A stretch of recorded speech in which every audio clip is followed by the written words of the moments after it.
সবাইকে স্বাগত দীপ্ত সংবাদে। সাথে রয়েছে দোলা ডলরেস। শুরুতেই জানাবো সংবাদ শিরোনাম। ইসিতে শেষ হলো আপিল শুনানি। কুষ্টিয়া 2 আসনে বইছে নির্বাচনের হাওয়া।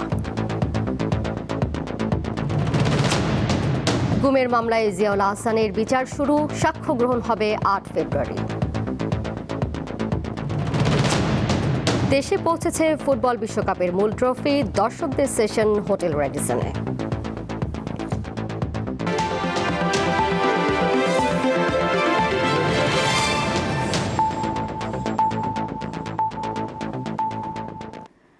ত্রয়োদশ জাতীয় সংসদ নির্বাচনে রিটার্নিং কর্মকর্তাদের সিদ্ধান্তের বিরুদ্ধে 5ম দিনের আপিল শুনানি শেষ হয়েছে। রাজধানীর আগারগাঁও নির্বাচন কমিশন ভবনে সকাল 10টা থেকে শুরু হওয়া এই শুনানি চলে বিকেল 5টা পর্যন্ত। আপিল দায়েরের ক্রমানুসারে দিনব্যাপী নিষ্পত্তি হয় 281 থেকে 380 নম্বর পর্যন্ত আবেদন। সকালে বাংলাদেশের কমিউনিস্ট পার্টির 4টি আবেদনের মধ্যে সব কটিরই বৈধতা দেয় ইসি। এর আগে যাচাই বাছাই বাদ হয় 723টি মনোনয়নপত্র।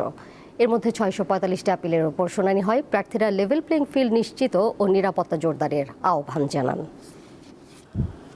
আমাদের পার্টির যে বর্তমান সাধারণ সম্পাদক এবং সভাপতি সাহেব আছেন, তাদের স্বাক্ষরের মিল পান নাই, কিন্তু আমরা ওই দিনই নির্বাচন অফিসে জানাই, তারা ওই দিনকে সার্ভারে আবার নতুন করে আপডেট দেয়। আজকে আপিলে আমরা বলার আগেই মঞ্জুর করে দিচ্ছেন ওনারা। গোবিন্দগঞ্জে এমন কোনো দিন নাই যে 2-4 জনকে ধরে নিয়ে আসতেছে না, জেলে দিচ্ছে না। এই আতঙ্কের প্রেক্ষিতেই অনেকেই হয়তো বা অস্বীকার করছে, বাড়ি থেকে পালিয়ে গেছেন। আজকে প্রমাণিত হয়েছে যে এটা সবাই এখানে উপস্থিত ছিল এবং তারা স্বীকার করেছে যে সমর্থন তালিকায় তারা স্বাক্ষর করেছে। লেভেল প্লেইং ফিল্ড মাঠে মবের কারণে নষ্ট হচ্ছে। আপনারা দেখবেন যে যখন জমা দিতে গেল প্রার্থীরা, তখন কিন্তু বিভিন্ন জায়গার মধ্যে আমাদের প্রার্থীরা যখন গেল তখন বলা হলো যে ওদেরকে নেওয়া হয়ে যাবে না, বিভিন্নভাবে মব সৃষ্টি করা হলো, যার কারণে এই ভুলগুলা রিটার্নিং কর্মকর্তা ওইভাবে পরীক্ষা করতে পারে নাই। খুব সামান্য ভুলের কারণে, এই মবের কারণে এইগুলা বাতিল করা হয়েছে।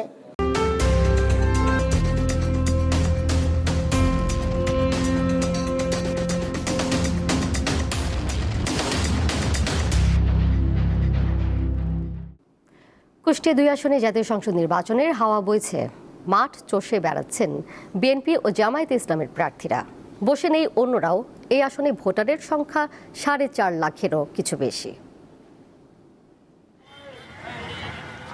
মিরপুর ও ভেড়ামারা উপজেলা নিয়ে গঠিত কুষ্টিয়া 2 আসন 2008 সালের নির্বাচনে বিএনপির প্রার্থী অধ্যাপক শহীদুল ইসলামকে পরাজিত করেন জাসদ সভাপতি হাসানুল হক ইনু। তবে আসনটিতে বিএনপির শক্ত অবস্থান রয়েছে।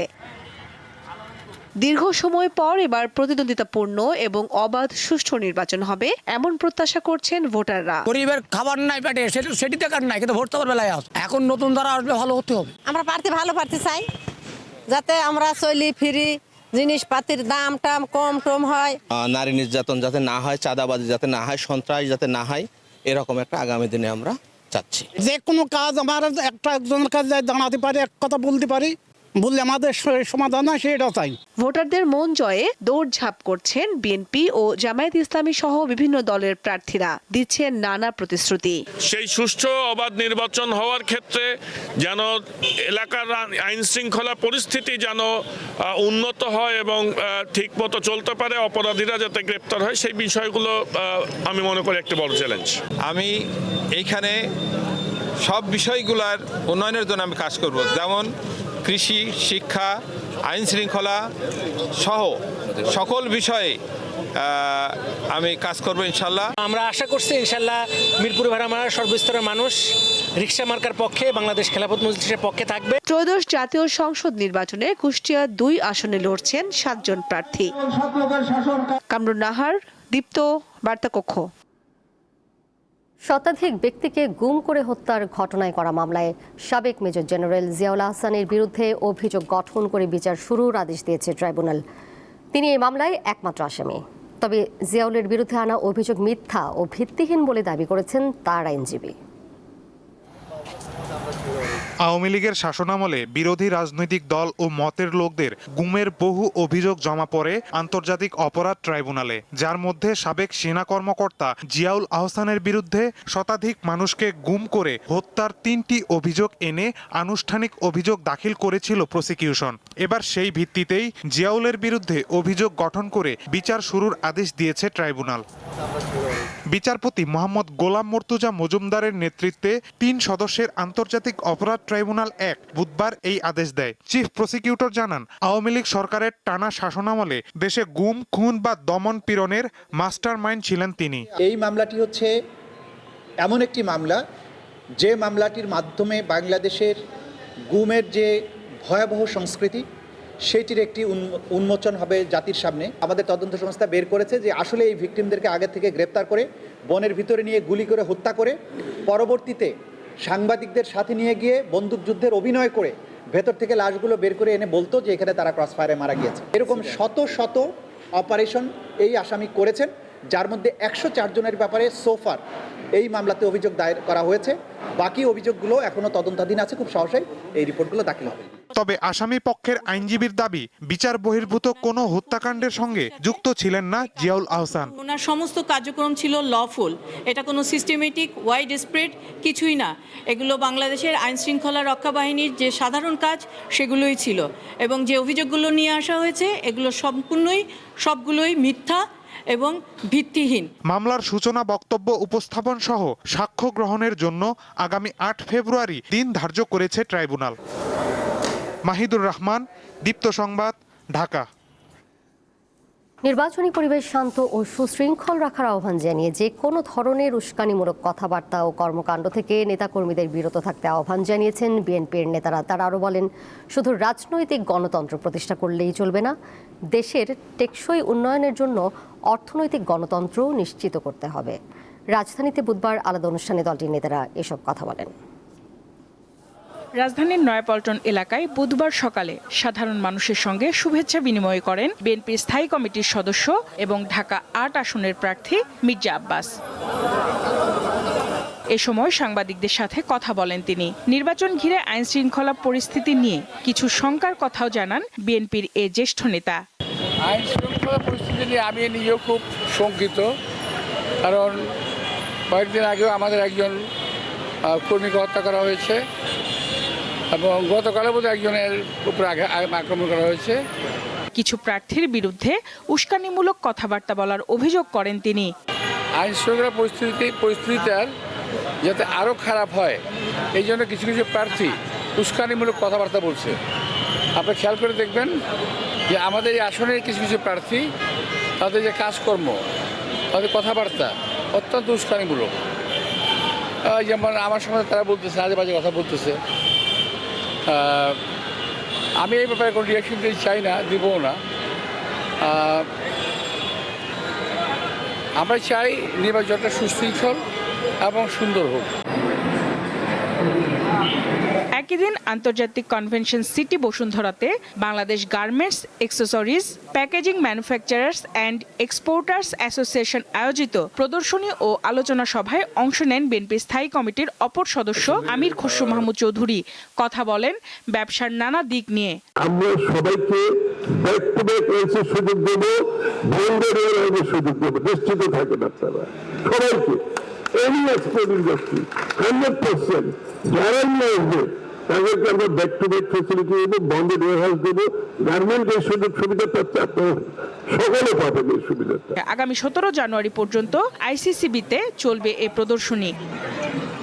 সঞ্জিদা প্লাবনী, দীপ্ত সংবাদ, Dhaka. Bangladesh national cadet corps BNCC অধিদপ্তরের ট্রেনিং একাডেমিতে অনুষ্ঠিত হয়েছে বার্ষিক কেন্দ্রীয় ক্যাম্পিংয়ের সমাপনী কুচকাওয়াজ। সকালে সাভারের বাইপাইলে বিএনসিসি একাডেমি প্রাঙ্গণে কুচকাওয়াজে প্রধান অতিথি হিসেবে উপস্থিত ছিলেন সেনাবাহিনী প্রধান জেনারেল ওয়াকারুজ্জামান। তিনি কুচকাওয়াজ পরিদর্শন ও সালাম গ্রহণ করেন। এ সময় বিভিন্ন কৃতি বিএনসিসি সদস্যদের পুরস্কার তুলে দেন সেনাপ্রধান। পরে প্যারেড গ্রাউন্ডে মনোজ্ঞ ডিসপ্লে পরিবেশন করে বিএনসিসি ক্যাডেটরা। সাভারের ধামরাইয়ে 2টি ইটভাটায় অভিযান চালিয়েছে পরিবেশ অধিদপ্তর। এ সময় ইটভাটার চিমনি গুড়িয়ে দেওয়া হয়। এছাড়া মোট 5টি অবৈধ ইটভাটাকে 30 লাখ টাকা অর্থদণ্ড দেয় পরিবেশ অধিদপ্তর। বুধবার দুপুরে ধামরাইয়ের সম্ভাগ ইউনিয়নে পরিবেশ অধিদপ্তরের নির্বাহী ম্যাজিস্ট্রেটের নেতৃত্বে অভিযান পরিচালিত হয়। এ সময় messrs Khan bricks, sun bricks, USA bricks, Dautia bricks ও হালিমা ব্রিক্সকে ৬ লাখ টাকা করে মোট ৩০ লাখ টাকা জরিমানা করা হয়। এর মধ্যে মেসার্স খান ব্রিক্স ও সান ব্রিক্সের চিমনি ভেঙে দেয় প্রশাসন। হবিগঞ্জের পৈল গ্রামে বসেছে ঐতিহ্যবাহী মাছের মেলা। এই বিষয়ে জানাতে হবিগঞ্জ থেকে যুক্ত রয়েছেন সহকর্মী আকলাস আহমেদ। প্রিয়, মেলায় কি মাছ পাওয়া যাচ্ছে, দাম কেমন, ক্রেতা বিক্রেতারা কি বলছেন এবং মেলার বিস্তারিতও জানাবেন, কি আয়োজন রয়েছে সেখানে?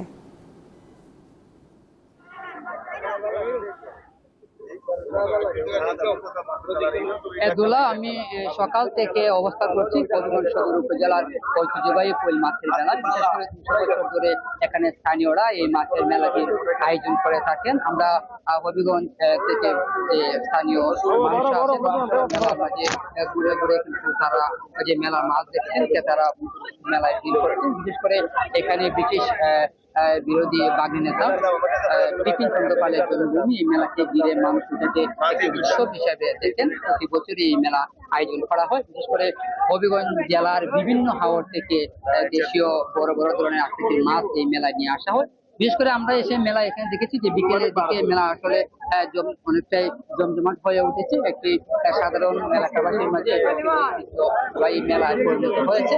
এই মেলায় কিন্তু কুশিয়ারা এবং বিভিন্ন হাওর থেকে কিন্তু ব্যবসায়ীরা এখানে মাছ নিয়ে এসেছেন।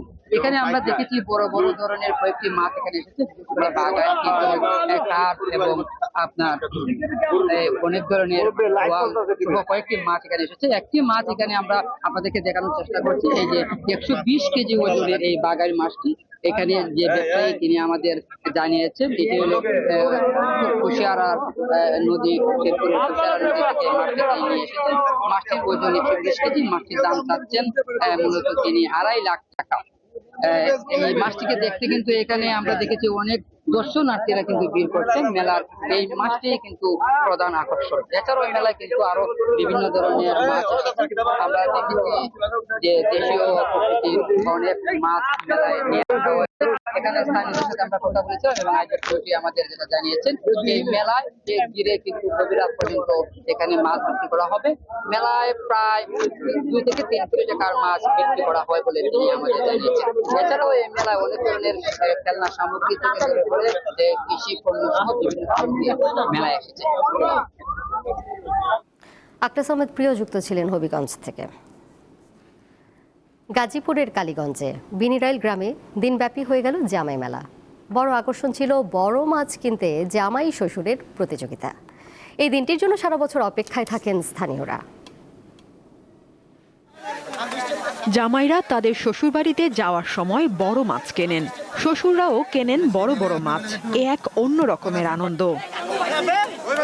এই আনন্দকে উপলক্ষ করে কালীগঞ্জের বিলিরাই গ্রামে প্রতি বছর অগ্রহায়ণে ধান কাটা শেষে পৌষ সংক্রান্তিতে বসে এই মেলা। সামুদ্রিক বড় বড় মাছের পাশাপাশি এখানে দেশীয় নানা জাতের মাছও বিক্রি হয়। শাপলা পাতা মাছ এটা নিয়ে আসছি চট্টগ্রাম ফিশারি ঘাট থেকে।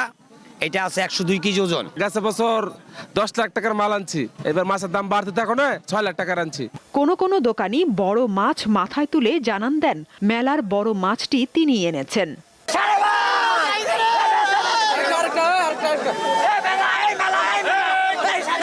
মূলত মাছ মেলা হিসেবে শুরু হলেও পরবর্তীতে এটি জামাই মেলা নামেই বেশ পরিচিতি পায়। আমার শ্বশুর বলছে গাজীপুরের বিনিরাইলের জামাই মেলা থেকে যত বড় মাছ আনতে পারবা তত সুন্দর মেয়ে পাইবা। মাছ কিনছি 7,000 দিয়ে ঘাস কাপ মাছ। আমি এই এলাকারই জামাই, শ্বশুরবাড়িতে মাছ পাঠাবো। রুই, কাতল, বিকেট, তারপরে আপনার কারফিউ, তারপরে আছে গ্লাস কাপ, কালীবাউস। মেলা উপলক্ষে মেয়ের জামাইকে দাওয়াত করে আনা এই এলাকার মানুষের রীতিতে পরিণত হয়েছে। আমরা 3টা ফ্রেন্ড আসছি এখানে, আমাদের 3জনই আশেপাশে বিয়ে করেছি, 3টাই জামাই। যখন আসলাম এখানে দেখি যে আমি আমার চাইল্ডহুড মেমোরিজগুলো খুঁজে পাচ্ছি। যখন ছোট ছিলাম তখন আমি এমন ভিলেজ ফেয়ারে যেতাম। আয়োজকরা জানান ব্রিটিশ আমল থেকে আয়োজন করে আসা এই মেলার বয়স 250 বছর ছাড়িয়েছে, তাই বেড়েছে মেলার পরিধিও। কোটি কোটি টাকার বেচাকিনি হয় একদিনের মেলায়। আমরা কোনোদিনই 1 টাকা চাঁদা নেই নাই, নিবও না। কেউ যদি নেয় ওদের আইনানুগ ব্যবস্থা নিবো আমরা। মেলায় ৩ শতাধিক মাছের স্টল ছাড়াও ছিল আসবাবপত্র, খেলনা, মিষ্টি এবং হস্ত ও কুটির শিল্পের নানা পণ্যের বাহার। সাদিয়া চৌধুরী, দীপ্ত, বার্তাকক্ষ। এবার কেওয়াই স্টিল চট্টগ্রাম সংবাদ।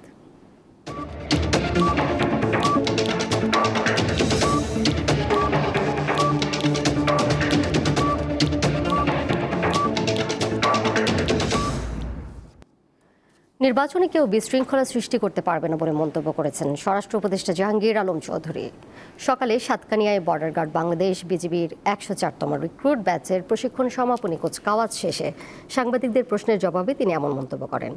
স্বরাষ্ট্র উপদেষ্টা জানান, নির্বাচনে যারা বিশৃঙ্খলা সৃষ্টি করবে তাদের জন্য ফোর্সের সংখ্যা বাড়ানো হয়েছে।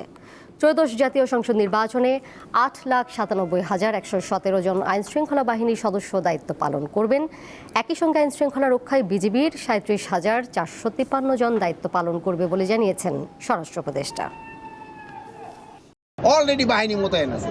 সীমান্ত দিয়া যদি কেউ কোনো রকমে কোনো কিছু সৃষ্টি করতে চায়, কাউকেই ছাড় দেওয়া হবে না। এবার সিঙ্গার বেকো প্রেজেন্স বিশ্বকাপ trophy tour news update.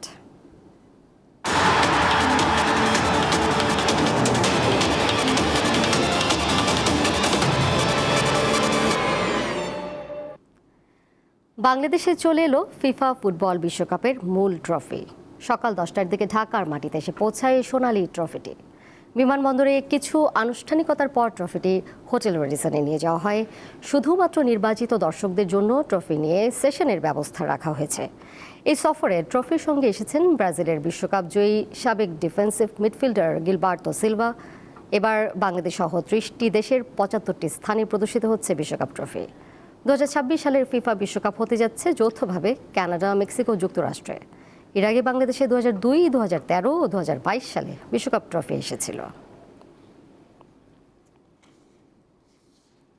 My first time seeing the World Cup trophy, so আমার খুব ভালো লাগছে। আমি তো মনে করছি ট্রফি একটু ছোট, বাট এটা আসলে অনেক বড়। আর জিজ্ঞেস করছি মানে ওয়েট কেমন, সো অলমোস্ট 60 কেজি পিওর গোল। সো এক্সপিরিয়েন্স খুব ভালো ছিল, আর আমি একটু মানে স্টারস্ট্রাক ছিলাম। Not only we are very lucky, I think এটা আমাদের ফ্যানদের অর্জন আমি মনে করি, because not only back to back দুবার এসছে, এর আগেও কিন্তু আগে এসছে, this is the third time এসছে। আরেকটা স্ট্যাটিস্টিক দিতে চাই, গত 20 বছর ধরে এই ট্রফি ট্যুর হচ্ছে। এই 20 বছরে কিন্তু আউট অফ 200 অলমোস্ট 10 মেম্বার্স 180টা দেশে ট্রফি গিয়েছে।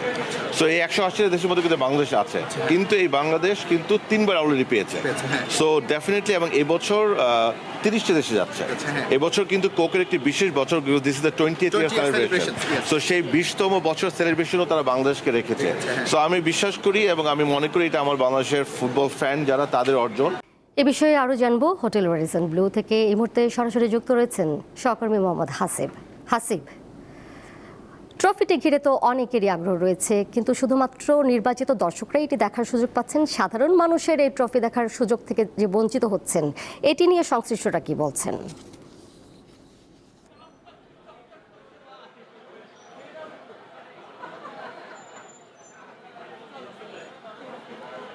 আসলে দোলা, যে বিষয়টা শুরু থেকেই আমরাও বলেছিলাম যে খুব নির্বাচিত দর্শকরাই আসলে ট্রফির সাথে ছবি তোলা বা সব ট্রফিকে সামনে থেকে দেখার সুযোগ পেয়েছে, করে দেওয়া হয়েছে। এবার দেশের সার্বিক পরিস্থিতির কারণেই এই আয়োজনটাই এভাবেই করেছে আয়োজকরা। আসলে তারপরও যারা ছবি তুলেছেন, যারা ট্রফিকে সামনে থেকে দেখেছেন সাধারণ দর্শকরা, তারা প্রত্যেকেই খুশি।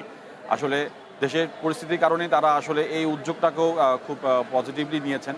তাদের কারোর মধ্যে কোনো আক্ষেপ নেই। হ্যাঁ, এরপর একটা বিষয় থেকে যায় যে ক্যাম্পিংটা থাকে, সেই ক্যাম্পিংয়ে আসলে অনেকে অবগত ছিলেন না, যার ফলে অনেকেই না জানতে পেরে বা না বুঝতে পেরে জিনিসটা ভালোভাবে অনেকে একটু নেগেটিভ কথা বলেছেন ঠিক, কিন্তু তারপরও যারা এসেছেন তারা কিন্তু আসলে খুব স্বতঃস্ফূর্তভাবেই এবং সুশৃঙ্খলভাবে আসলে এই ট্রফির সাথে ছবি তুলতে পেরেছে, এবং তোলার পর তারা বেশ আনন্দিত, এমনটাই আসলে গণমাধ্যমের সামনে তারা বলেছে যে যে কজন এসেছেন বা যারা এসেছেন। তবে একটা বিষয় হচ্ছে যে শুরু থেকে আসলে খুবই যারা ভিআইপি তাদেরকে আসলে বেশি প্রায়োরিটি দেওয়া হয়েছিল, যার ফলে দুপুর 2:30টা থেকে শুরু হলেও মূলত 3:30 থেকে আসলে দর্শকদের জন্য উন্মুক্ত করে দেওয়া হয়। এরপর গণমাধ্যমের জন্য খুবই অল্প সময় ছবি তোলার সুযোগ দেওয়া হয়, এবং ছবি তোলা বা ছবি নেওয়ার ব্যাপারটা খুবই গণমাধ্যমের জন্য খুবই অল্প সময়ের জন্য ছিল।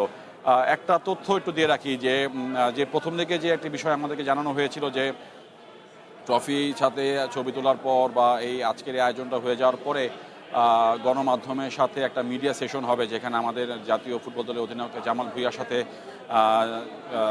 সিলভা, যিনি ট্রফি নিয়ে এসেছেন 2002 বিশ্বকাপ যে ব্রাজিল দলের সদস্য সিলভা, তিনি আসলে থাকবেন, একটা মিডিয়া সেশন করবেন। তেমনটা বলা হলেও আসলে পরবর্তীতে সেটি ক্যান্সেল করা হয় এবং যার ফলে আসলে যে সময়টা দেওয়া হয়েছিল বিকাল 5টা সেটি পার হয়ে এখন 5:30 কাছাকাছি। আর 30 মিনিট সময় থাকবে, মানে যারা ভিতরে ঢুকেছেন বা আছেন তাদের পরে আসলে পুরোপুরি ক্লোজ করে দেওয়া হবে এই ছবি তোলার এই আজকের এই আয়োজনটি।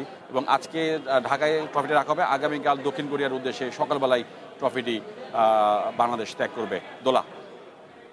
হাসিব, আপনাকে ধন্যবাদ। চাঁপাইনবাবগঞ্জ সীমান্ত দিয়ে নারী ও শিশু সহ 17 জনকে পুশিন করেছে ভারতীয় সীমান্তরক্ষী বাহিনী বিএসএফ।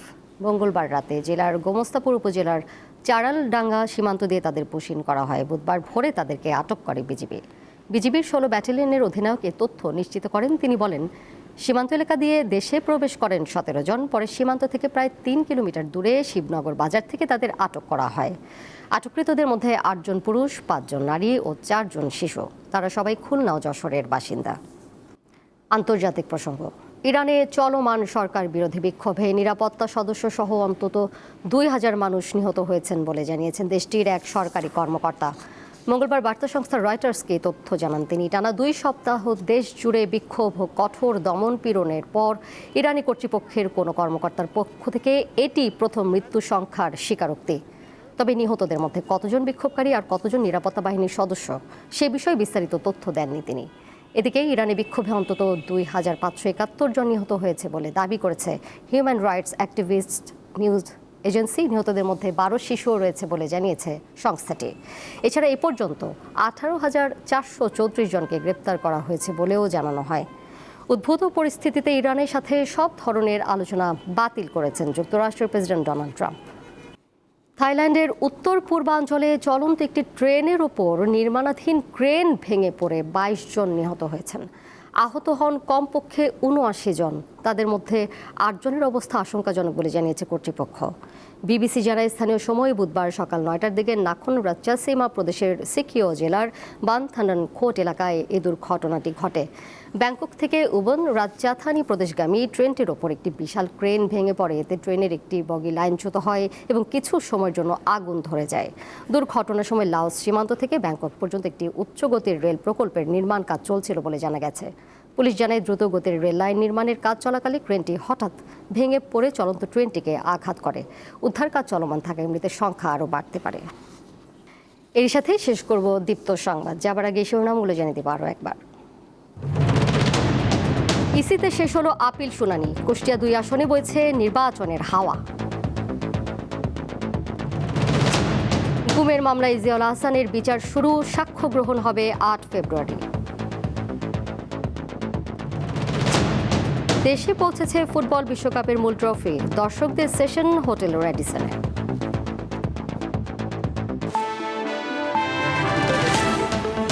এই ছিল এখনকার মতো। পরের সংবাদ দেখবেন সন্ধ্যা 6:40 এছাড়াও আরও তথ্য এবং বিনোদনের নানা খবর জানতে যুক্ত থাকুন দীপ্ত ডিজিটাল প্ল্যাটফর্মে। ধন্যবাদ সবাইকে এতক্ষণ সাথে থাকার জন্য।